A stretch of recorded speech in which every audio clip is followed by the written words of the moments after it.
Bismillahirrahmanirrahim. Assalamualaikum warahmatullahi wabarakatuh.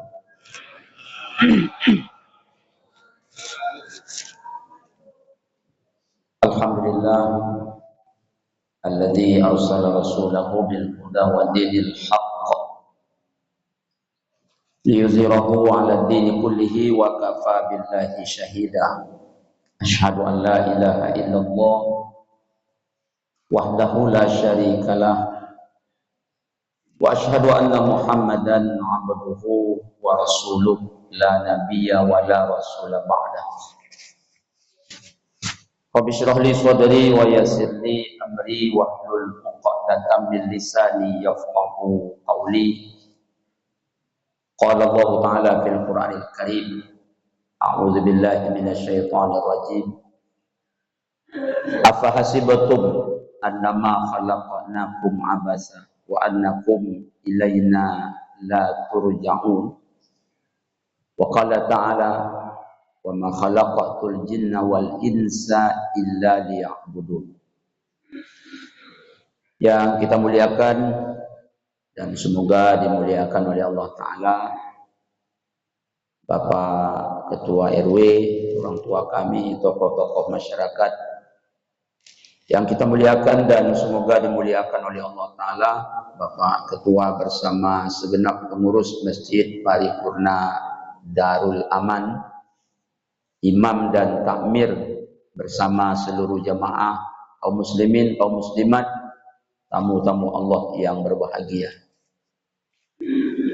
Allah Subhanahu wa Ta'ala telah memberikan kepada kita banyak nikmat sehingga tak sanggup kita menghitung nikmat-nikmat itu.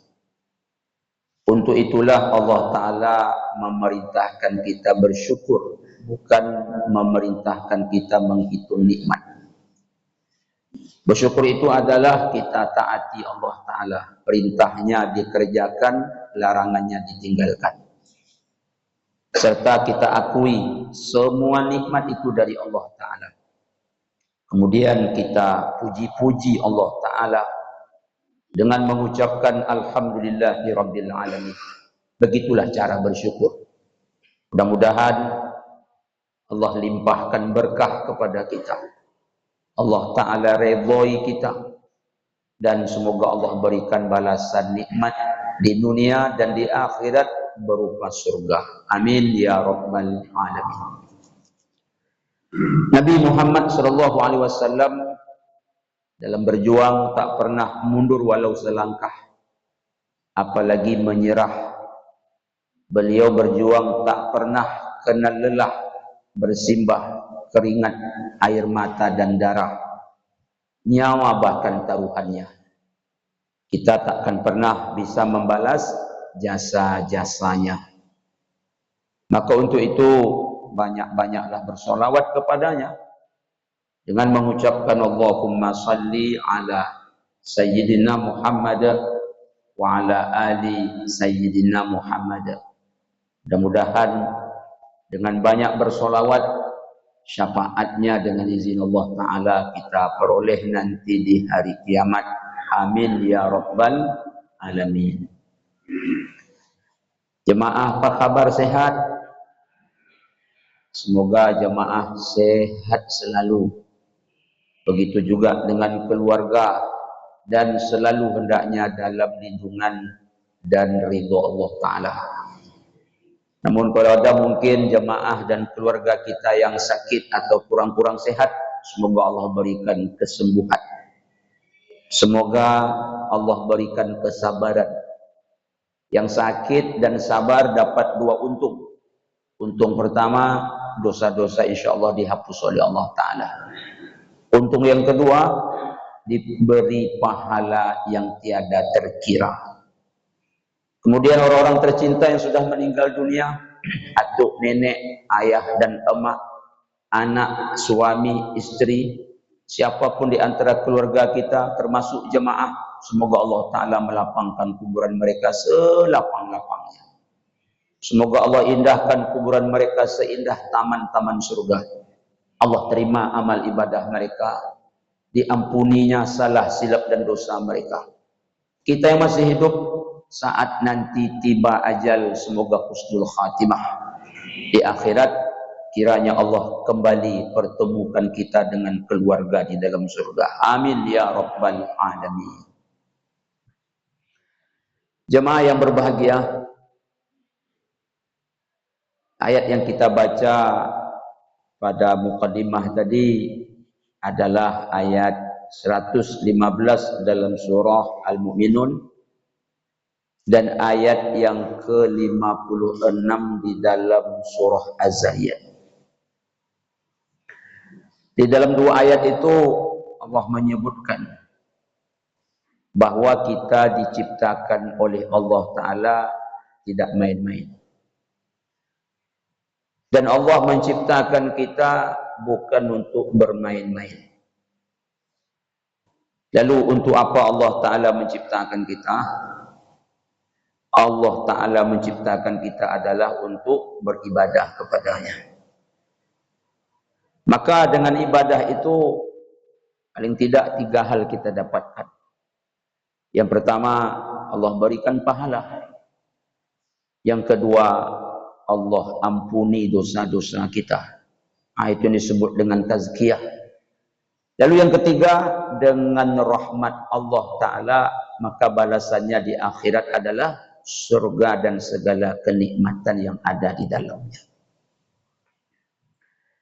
Jemaah tamu-tamu Allah yang berbahagia, ketahuilah kesempatan kita, waktu kita untuk beribadah ini taklah lama. Tidak lama. Berapa lama Pak Ustaz? Selama kita hidup di dunia. Dan kita hidup di dunia ini tak tahu pula kita berapa lama. Karena yang tahu hanya Allah Ta'ala. Sementara kita nanti hidup di akhirat itu untuk selama-lamanya. Jadi coba renungkan. Kita hidup di akhirat selama-lamanya. Kita di dunia beribadah untuk membawa bekal ke akhirat tidak lama. Maka untuk itu, waktu yang tak lama ini, waktu yang sekejap di dunia ini, manfaatkan baik-baik. Jangan dibuang-buang begitu saja. Manfaatkan baik-baik. Dan ingat, kalau tak kita manfaatkan, menjadi masalah berat di akhirat. Allah akan tanya. Allah akan tanya. Umur untuk apa kamu habiskan, kata Allah. Kaum muslimin, kaum muslimat yang bahagia. Rasulullah SAW bersabda, hadis riwayat Imam At-Tirmizi, a'maru ummati ma baina sittin ila sab'in wa aqalluhum ma yajuzu zalik. Kata Rasulullah SAW, umur umatku itu jatahnya 60 ke 70. Ada yang lebih 70, tapi kata Rasul sedikit. 80 ada, tapi tak banyak. Ada yang berumur sampai 90, ada, makin tak banyak. Ada yang berumur sampai 100, ada, tapi dah susah mencarinya. Kenapa demikian? Karena kata Nabi, jatah umur umat ini 60 ke 70. Nah, sekarang kita patok ajalah 60. Usah panjang-panjang betul. Jemaah ini mau umur panjang mau pendek? Panjang pendek? Nah, yang 60 aja lah ya. Yang 60 aja lah. Dia cepat matinya sikit. 60 aja lah.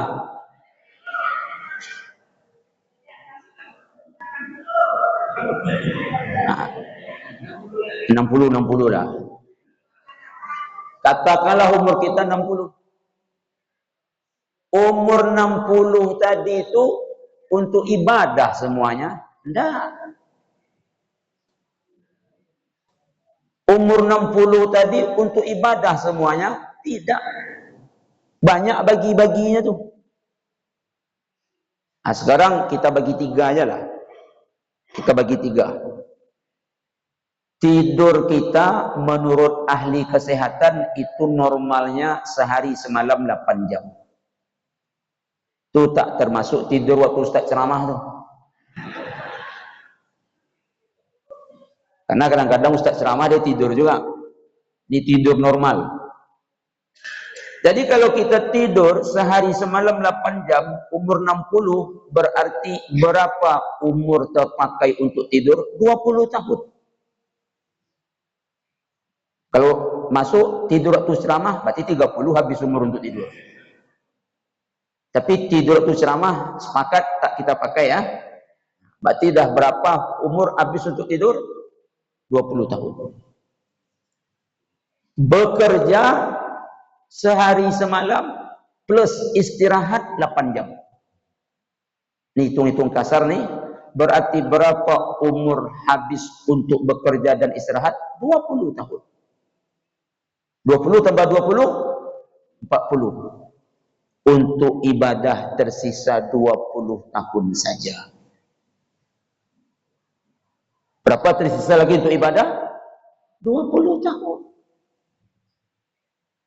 Lalu kita sia-siakan waktu 20 tahun ini. Kita buang-buang umur 20 tahun itu. Tak lama 20 tahun itu. Sementara di akhirat untuk selama-lamanya. Renung-renungi itu. Itu kalau bagi 3. Sebenarnya banyak baginya lagi. Untuk mancing ada juga. Untuk mancing tu banyak umur habis itu. Pergi malam Sabtu, balik malam Senin. Karena dia pergi mancing ke Pelalawan sana. Pergi mancing ke danau PLTA sana. Belum lagi umur untuk main futsal. Umur untuk main domino. Main domino tu paling banyak habis umur. Ni yang main domino tu berhenti dah. Besok ditokok malaikat balak 6 tu ke kening kita baru tahu. Pecah kepala tu nanti. Iyo jemaah. Usahakan balak 6, balak 1 ditokok ke kepala dah sakit dah, apalagi balak 6. 6 balaknya. Jadi tinggal lagi untuk ibadah 20 tahun. Maka 20 tahun tu saya ulangi sebentar cuma. Jangan dibuang-buang. Kaum muslimin, kaum muslimat. Tetapi Allah Ta'ala tu sayang kepada kita. Alhamdulillah. Sayang Allah Ta'ala tu kepada kita. Apa bukti Allah sayang? Karena umur kita ini tak lama. Untuk ibadah itu hanya 20 tahun. Allah sediakan waktu-waktu spesial. Yang apabila waktu itu kita manfaatkan, maka Allah Ta'ala beri balasan pahala yang banyak. Allah berikan balasan pahala yang besar. Alhamdulillah ya Allah. Alhamdulillah. Sayang Allah kepada kita. Ya Allah. Sayang Allah kepada kita. Nah, kapan itu Pak Ustaz? Contoh, bulan Ramadan. Dia sebulan cuma. Tapi kaum muslimin, kaum muslimat, Masya Allah. Allahu Akbar. Tak sikit pahala yang Allah berikan. Banyak. Besar. Bahkan, apa janji Allah dominan kalau tiba bulan Ramadan? Di samping pahala yang banyak, di samping pahala yang besar, dominan yang Allah janjikan ampunan. Itu Alhamdulillah. Sayang Allah ke kita. Spesialisnya lagi, kita sama-sama tahu, malam Qadar. Lailatul Qadar. Di situ puncak. Bayangkan, amal semalam cuma. Semalam cuma Lailatul Qadar itu. Lalu Allah terima ibadah kita pas malam Qadar itu, Lailatul Qadar itu, Berapa balasan Allah berikan? Seperti beramal selama 83. Walaupun tadi kesempatan cuma 20 tahun, tapi Allah sayang. Disediakannya waktu. Contohnya malam itulah beramal kita, Allah terima, diberi balasan seperti beramal 83 tahun. Atau bayang enggak? 2021 dapat Lailatul Qadar, 2022 dapat, 2023 dapat, 2024 dapat, 2025 dapat, katakan 2026 tak dapat, 5 kali dapat, katakanlah 1 kali dapat 80 saja balasannya, 8 kali 5 seperti beramal selama 400 tahun. Makanya Lailatul Qadar itu betul-betul diburu, dikejar. Di mana kita kejar? Di masjid, i'tikaf. Karena kalau di rumah cuma dapat Lailah. Baru dapat Lailatul Qadar itu kalau di masjid. Di rumah apa dapat? Lailah. Karena nama bini apa itu Lailah. Itulah cuma yang dia dapat. Qadarnya di masjid baru dapat. Nah, Bapak Ibu jemaah, ada nama Ibu Laila sini. Kalau ada minta maaf. Kemudian kapan waktunya lagi? Allah nak beri balasan pahala yang banyak, nak dihapusnya dosa-dosa kita, Allah nak masukkan kita ke surga, tergantung kita saja mau atau tidak. Di 3 bulan haram berturut-turut. Nanti satu terpisah. 3 bulan haram berturut-turut tuh, sekaranglah saatnya. Ini musim Allah nak beri balasan pahala banyak. Allah nak hapus dosa-dosa kita. Kapan? Zulqa'dah. Nak habis lagi. Kalau tak salah tanggal 28 atau 29 hari ini. Kemudian Zulhijjah, setelah itu nanti Muharram. Okey, Zulqa'dah nak habis. Tapi masih ada 2 bulan kesempatan. Ini musim-musim Allah nak beri pahala banyak. Allah nak hapus dosa-dosa kita. Zulhijjah, Muharram. Puncaknya bila Pak Ustaz? Tanggal 1 Zulhijjah sampai tanggal 10 Zulhijjah. Itu puncaknya. Catat baik-baik. Tanggal 1 Zulhijjah itu kita tengok sementara dalam kalender Senin 18 Mei. Berakhir nanti Rabu 27 Mei. Tapi tentu kita kepastiannya menunggu isbat dari Kementerian Agama. Tapi untuk sementara Mei, Senin tanggal 18, berakhir Mei, Rabu tanggal 27. 10 hari ini jemaah jangan dibuang-buang. Manfaatkan baik-baik setiap detik demi detik yang ada di dalamnya. Pak Ustaz, lalu apa yang Allah berikan kepada kita kalau kita beribadah tanggal 1 sampai 10 itu? Begini jawabnya. Puncak dari segala amal itu jihad fisabilillah. Jihad fisabilillah itu maknanya di sini adalah berperang melawan orang kafir. Karena jihad itu banyak macamnya. Tapi jihad yang dimaksud di sini berperang melawan orang kafir. Lalu kenapa dikatakan puncak amal? 1, karena perang itu memakan dana yang tak sedikit. Artinya berperang itu kita mesti bawa harta benda kita. Bekal. Bahkan bukan hanya bekal makan dan minum, tetapi juga persenjataan. Jadi tak sikit modal berperang itu. Tak bisa pakai senapan angin je mah. Oh, perang pakai senapan angin. Kena tembak musuh itu gatal sikit ya jemaah. Tapi kalau orang perang bawa apa? Tank. Bawa apa? Kapal. Bawa apa? Pesawat tempur. Meriam, sikit duitnya tu. Jadi andai berjihad kita lawan orang kafir, suatu saat begitulah. Berapa harga senjata? Itu pertama. Yang kedua, jihad itu memakan waktu yang lama. Tak sama salat subuh tadi, tak ada modal kita. Waktunya tadi cuma 5 menit, tapi kalau jihad waktunya lama. Perang tu tak bisa mulai pagi selesai petang. Ada yang perang tu 1 tahun. Ada yang perang tu 2 tahun, bahkan ratusan tahun, betul?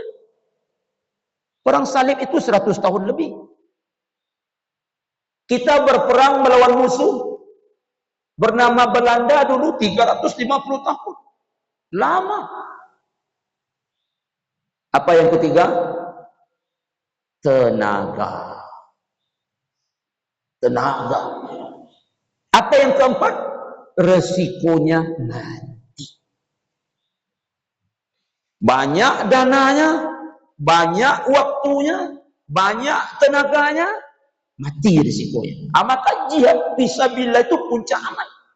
Ini simak baik-baik. Mohon maaf. Tapi ketika jihad itu dilakukan di luar tanggal 1 sampai 10 Zulhijjah, lebih hebat amal ibadah yang kita kerjakan tanggal 1 sampai 10 Zulhijjah.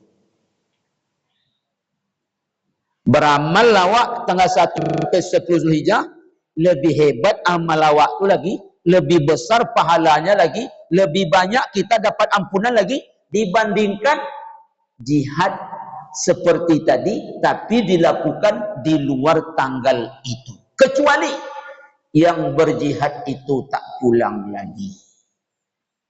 Kenapa tak pulang? Mati di medan tempur sebagai syahid. Baru lebih hebat dia. Kalah amal kita. Tapi selagi masih hidup, lebih hebat amal kita lagi. Ini mesti jadi catatan betul. Tanggal 1 nanti sampai 10 Zulhijjah, usah kasih kendor. Ingat, waktu cuma sedikit. Umur tak lama. Kalau umur 60 tadi, 20 untuk tidur, 20 untuk bekerja dan istirahat. Berapa lamanya untuk beramal tadi? 20 tahun. Yang bahayanya dah pensiun baru mulai beramal. Ini bahaya nih. Tapi tak apa-apalah, daripada tidak sama sekali. Lalu ada hadisnya. Ada siapa perawinya? Bukhari Muslim dari Ibnu Abbas, sahih. Iya. Apa bunyi hadis? Ma min ayyamin al-amalu salih fiha ahabbu ila Allah min hadhihi al-ayyam, yakni ayyamul ash min Zulhijjah. Qalu ya Rasulullah walal jihadu fi sabilillah. Qala Rasulullah sallallahu alaihi wasallam walal jihadu fi sabilillah illa rajulun kharaja bi nafsihi wa malihi wa lam yarji min zalika bi syai'. Itu hadisnya. Yang kita terangkan tadi itu hadis. Amal-amal soleh yang dilakukan rentang waktu 10 hari pertama Zulhijjah itu paling Allah cintai. Karena Allah cinta, dikasih pahala banyak, dikasih pahala besar, diampuni dosa kita. Maka ada sahabat yang bertanya, mana lebih hebat daripada jihad fisabilillah? Lebih hebat daripada jihad fisabilillah, kecuali yang jihad dengan harta dan jiwa tak pulang karena meninggal di medan jihad sebagai syahid. Bapak Ibu jemaah, itu mukadimah baru tu. Belum masuk ceramah Ustaz, belum, itu mukadimah. Lalu apa amal-amalnya? Yang pertama, sesuai dengan tema kita supaya tak keluar, adalah berpuasa. Berpuasa. Sehingga kalau kita berpuasa nanti 1 hari saja di tanggal 9 Zulhijjah diampuni dosa 2 tahun. Setahun yang telah lalu, setahun yang akan datang. Alhamdulillah. Puasa seharinya, tapi diampuni dosa 2 tahun. Masya Allah. Sayang Allah sama kita. Memang tak ingin betul Allah Ta'ala kita tu berdosa. Ya. Memang tak ingin betul Allah Ta'ala tu kita berdosa. Bayangkan, amal sehari menghapus dosa 2 tahun. Tapi catatannya kata ulama, dosa-dosa kecil. Lumayanlah. Walaupun kecil, kalau 10 sehari, dilonggok-longgokkan besar juga ya dia. Dihapus oleh Allah Subhanahu wa Ta'ala. Tapi kalau dapat nanti jemaah, usah sehari aja. Kita buat nanti 9 hari. Start tanggal 1, finish tanggal 9. Nabi buat seperti itu Pak Ustaz? Ya. Cerita siapa? Cerita istri-istri beliau. Bahwa Nabi itu berpuasa 9 hari di bulan Zulhijjah awal. Saya yakin jemaah ini sanggup insyaAllah. Ustaz kok yakin betul? Ramadan ya 30 hari sanggup awak. Masa 9 hari tak sanggup? Apa kata jemaah tu? Beda Pak Ustaz, Ramadan wajib ni sunat. Nah, di masalah. Ustaz tengok hukum. Kalau tengok hukum tak hati nanti. Karena kita bandingkan Ramadan wajib Ustaz, ini sunat. Terkenang definisinya. Kalau wajib, pahala dikerjakan. Tak dikerjakan berdosa. Makanya saya puasa. Kalau ini sunat. Kalau sunat berpahala dikerjakan, tak berdosa tak dikerjakan. Akhirnya nanti tinggal. Maka jangan tengok hukum. Tapi apa yang kita tengok? Balasan Allah. Kalau dibuat, besar untungnya. Kalau ditinggalkan, besar ruginya. Mau untung, mau rugi. Maka kerjakan. Saya yakin kita bisa. Bahkan nanti kita bikin kaum muslimin, kaum muslimat di masjid tercinta paripurna Darul Aman ini, kalau perlu buku bersama kita, takjil. Puasa 9 hari. Semua warga komplek ini, semua warga RW ini, kita bikin seperti Ramadan.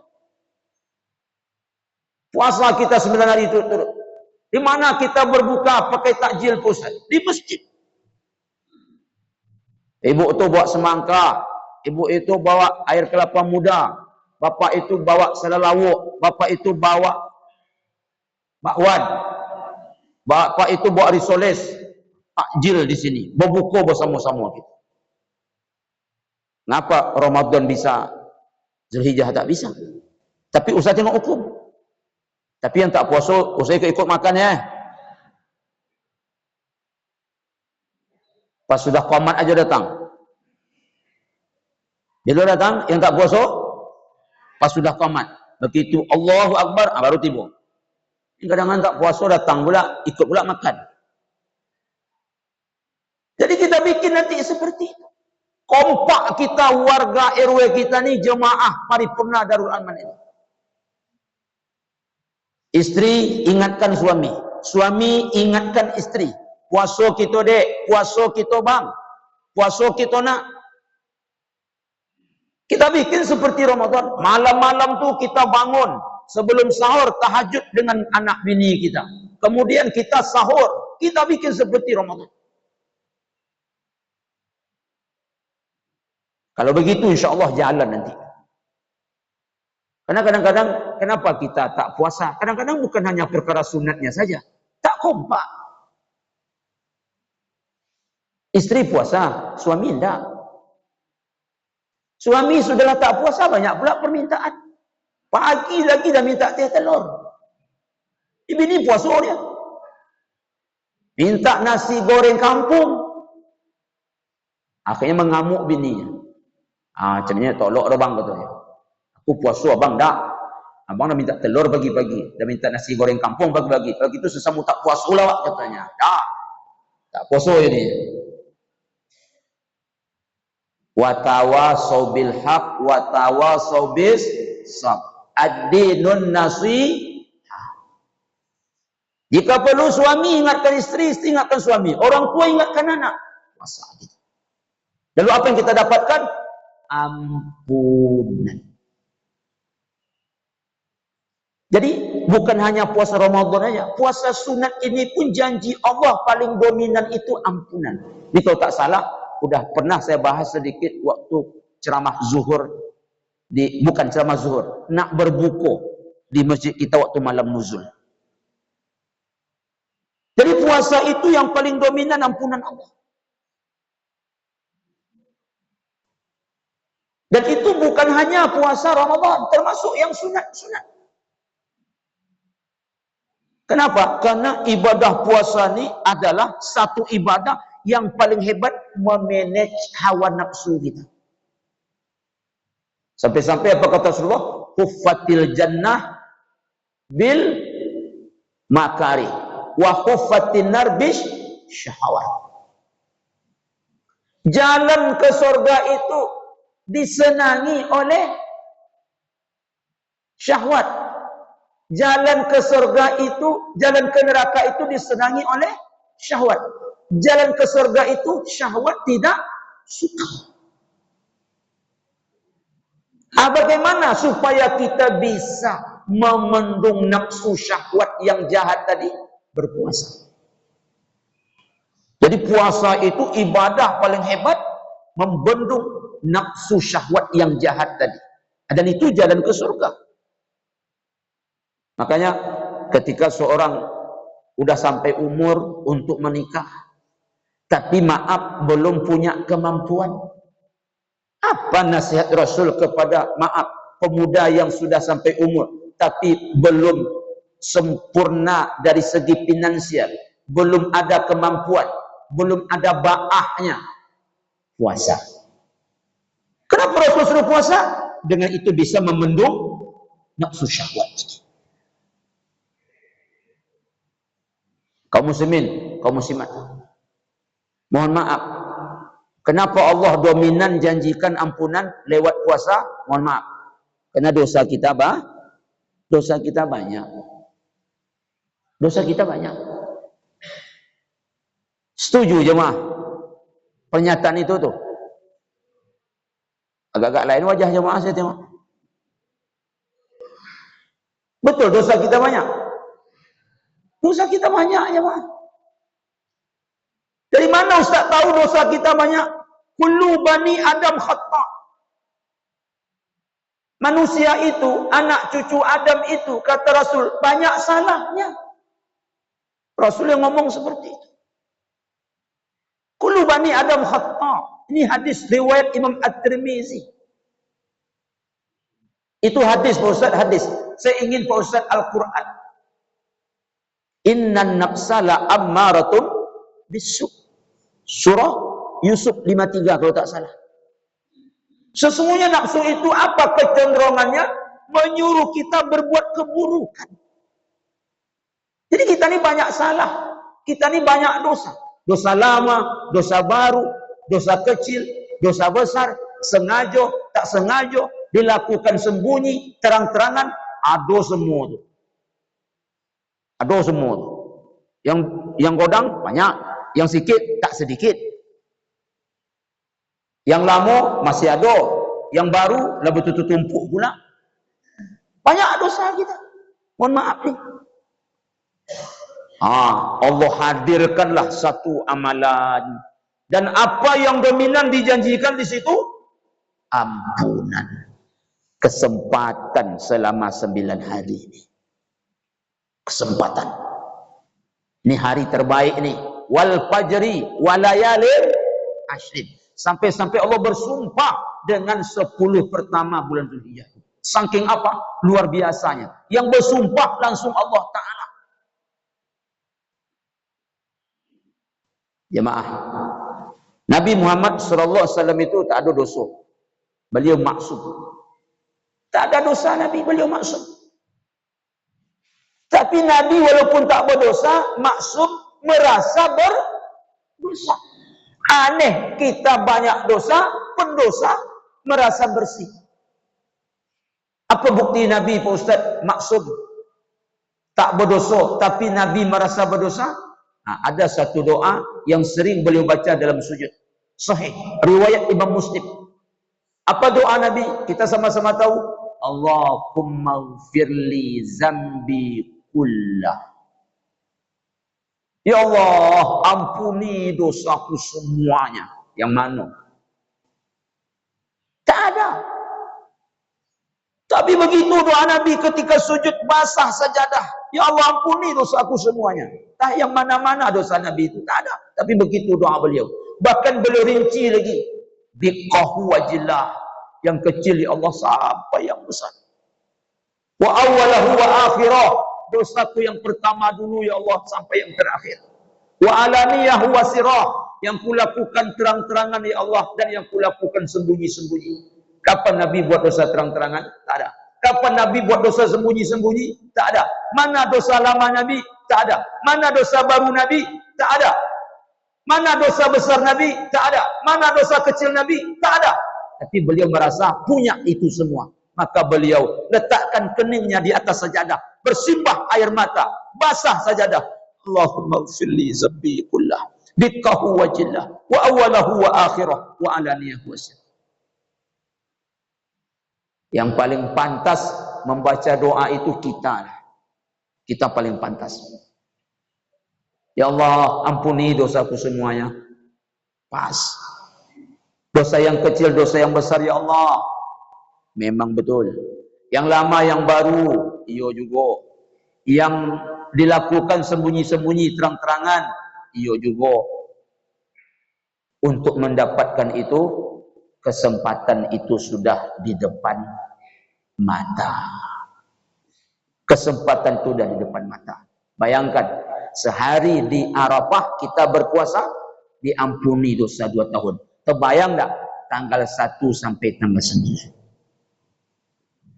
Pak Ustaz, tak sanggup saya Rasulullah Pak Ustaz. Tak sanggup? Tak. Nah, kalau tak sanggup nanti Senin, Kamis, dan tanggal 9. Dapat 4 hari tu. Karena 2 kali Senin.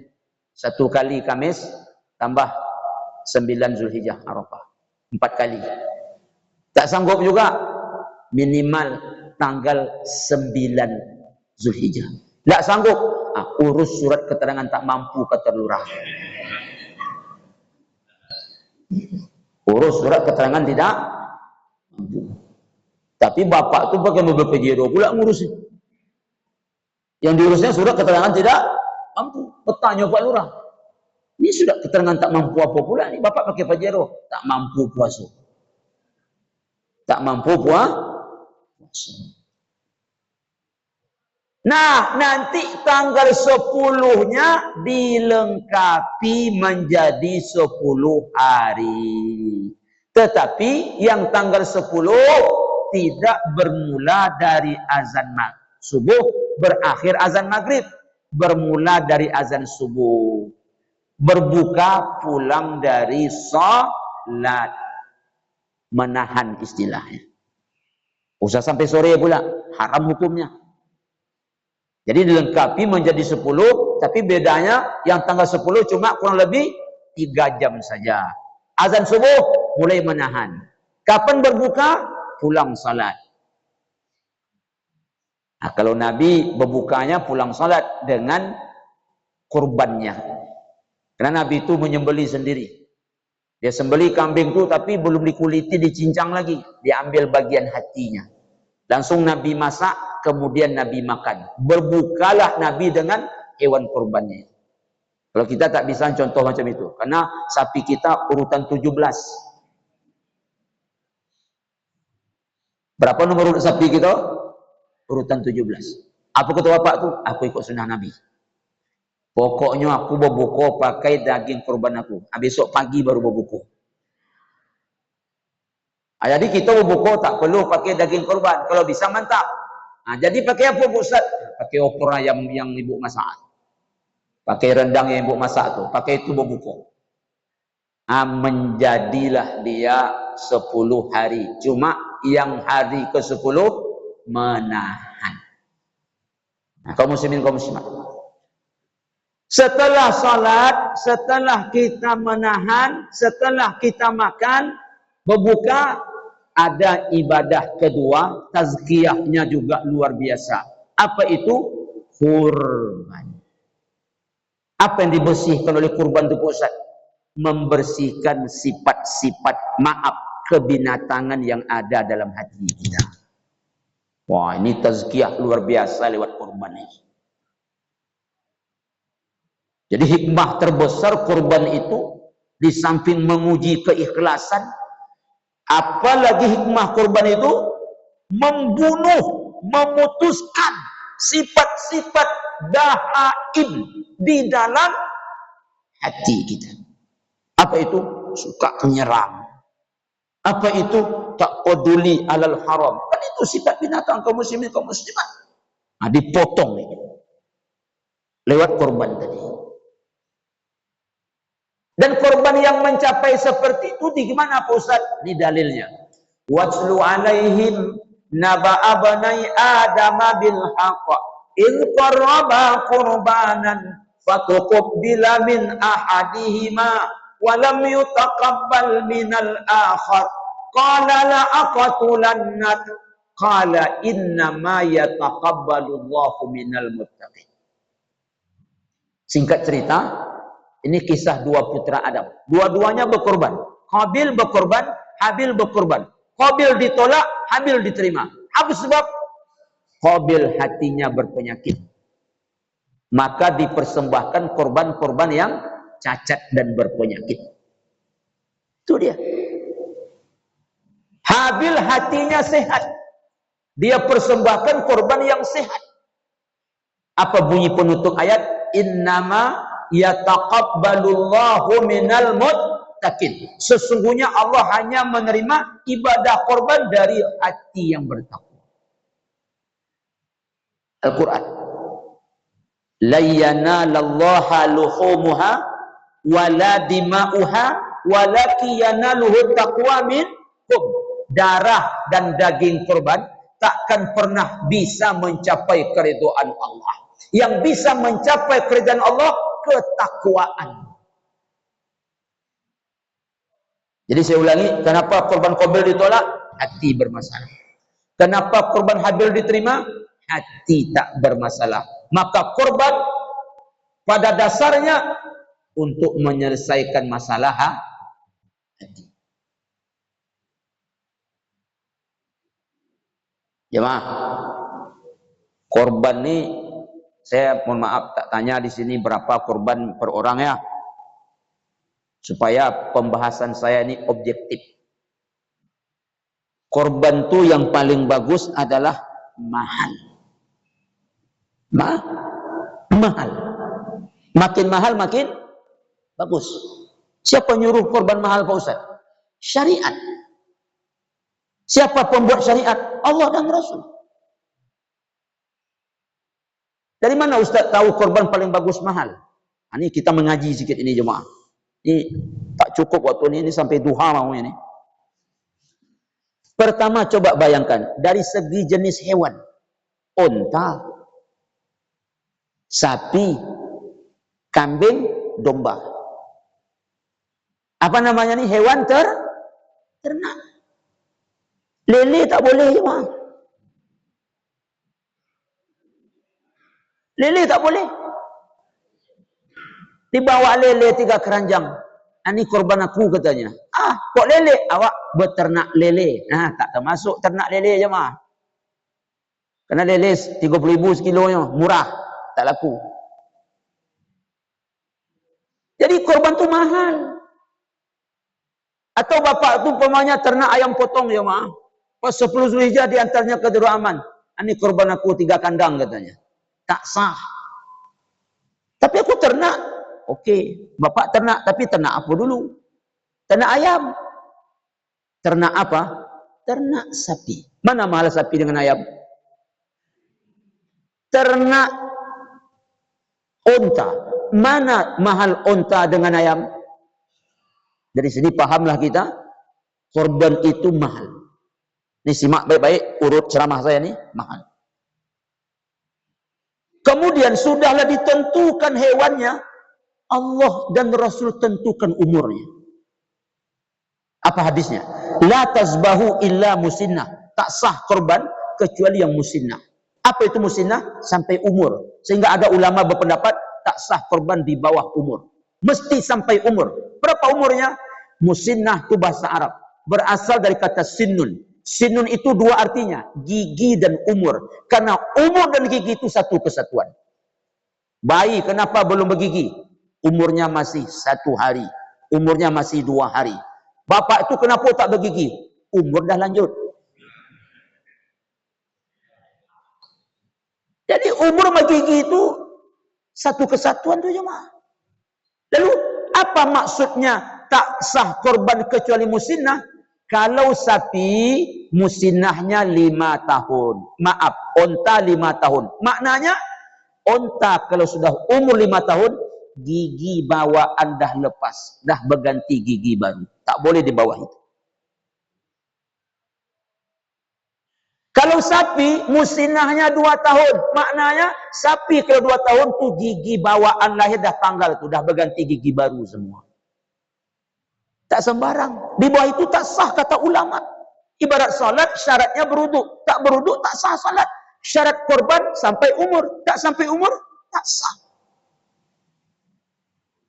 Cuma banyak pedagang tak tahu masalah umur ini. Dia pedagang sapi, mohon maaf, tapi dia tak menguasai ilmunya. Bukan sembarang jual cari untung saja. Mesti tahu umurnya. Tak tu berdosa nanti. Contoh kita pergi cari sapi.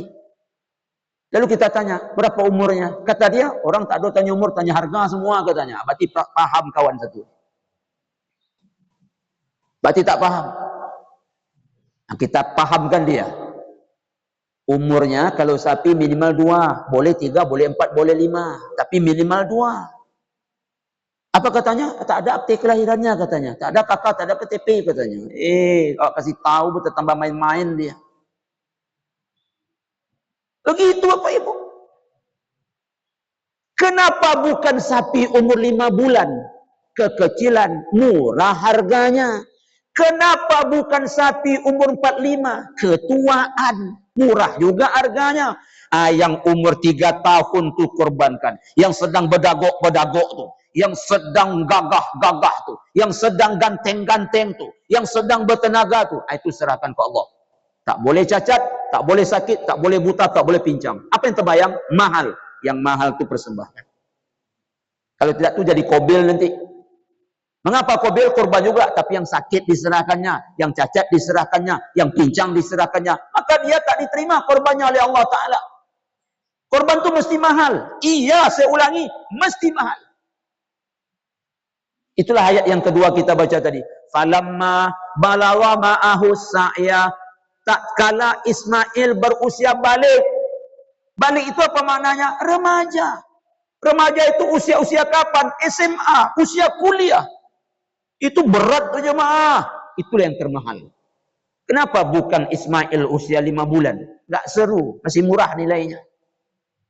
Kenapa bukan Ismail usia 90? Lebih tak mahal lagi. Wahai Ibrahim, kata Allah, sembelih Ismail.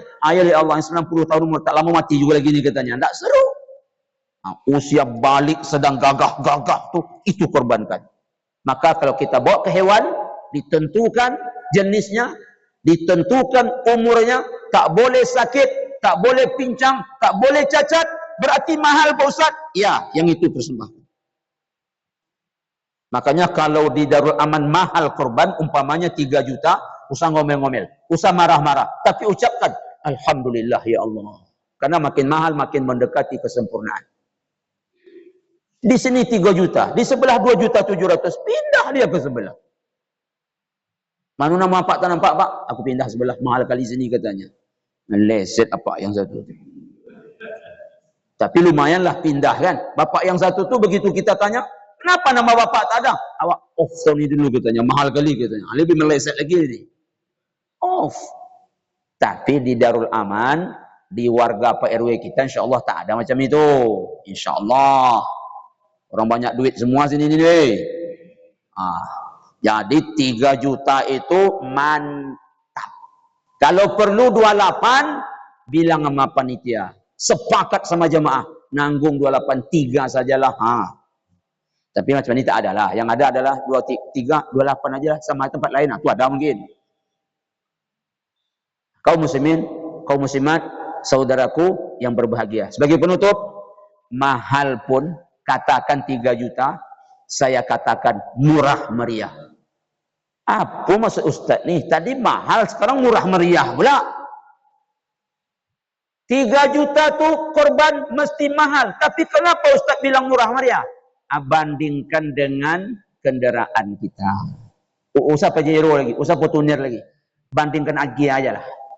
Agia aja lah ya. Agia tuh sebulan angsurannya 3 juta. Setahun 36 juta. Berarti kita dah bisa korban 1 sapi sendirian. Betul? 3 juta sebulan, setahun 36 juta. Berarti kita dah bisa korban sapi sendirian. Betul Pak? Betul kan? Apa kata apa tuh? Untung tak punya mobil, punya motor juga tuh. Ini nak gelak-gelak ya. Kalau motor angsurannya sebulan 500.000. Dikali setahun 6 juta. Tetap lebih mahal bid kita lagi 6 juta setahun. Sementara korban cuma 3 juta setahun. Mobil 36 juta. Honda 6 juta. Korban 3 juta. Mohon maaf, satu singgung. Jadi kita yang korban 1 sapi 7 orang itu namanya korban minimalis. Mohon maaf ya.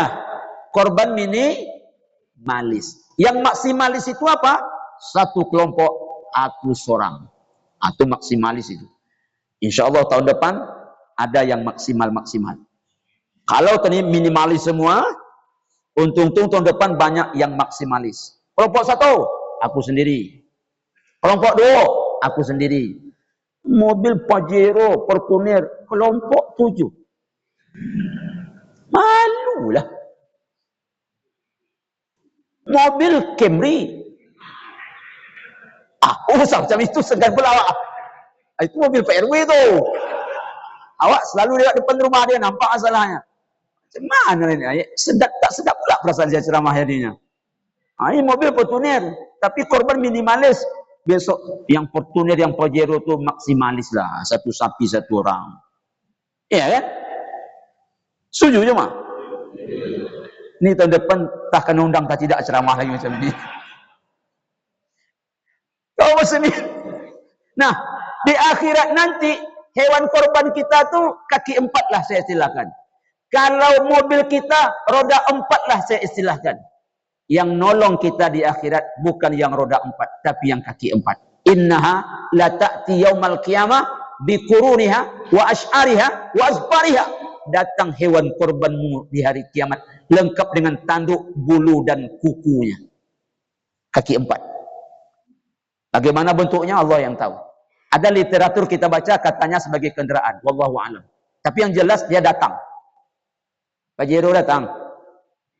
Fortuner datanglah malaikat buat Fortuner kita ni tak. Malaikat ni drivernya ni. Kata malaikat, naik. Panas katanya. Kan di akhirat mata di atas kepala aja mah. Kata malaikat, naik. Ini dah ada servis saya ni naik katanya. Macam itu nanti. Tidak, yang datang hewan korban kita. Fortuner tidak datang. Fortuner datang juga, tapi bukan nolong. Nambah masalah. Allah nanya, pakai duit apa beli dulu kata Allah. Dah kacau. Ayo mah, terima kasih atas perhatian. Mohon maaf banyak kekurangan. Kita tutup dengan doa kafaratul majelis. Subhanakallahumma bihamdika asyhadu alla ilaha illa anta astaghfiruka wa atubu ilaih. Billahi taufiq wal hidayah. Wassalamualaikum warahmatullahi wabarakatuh.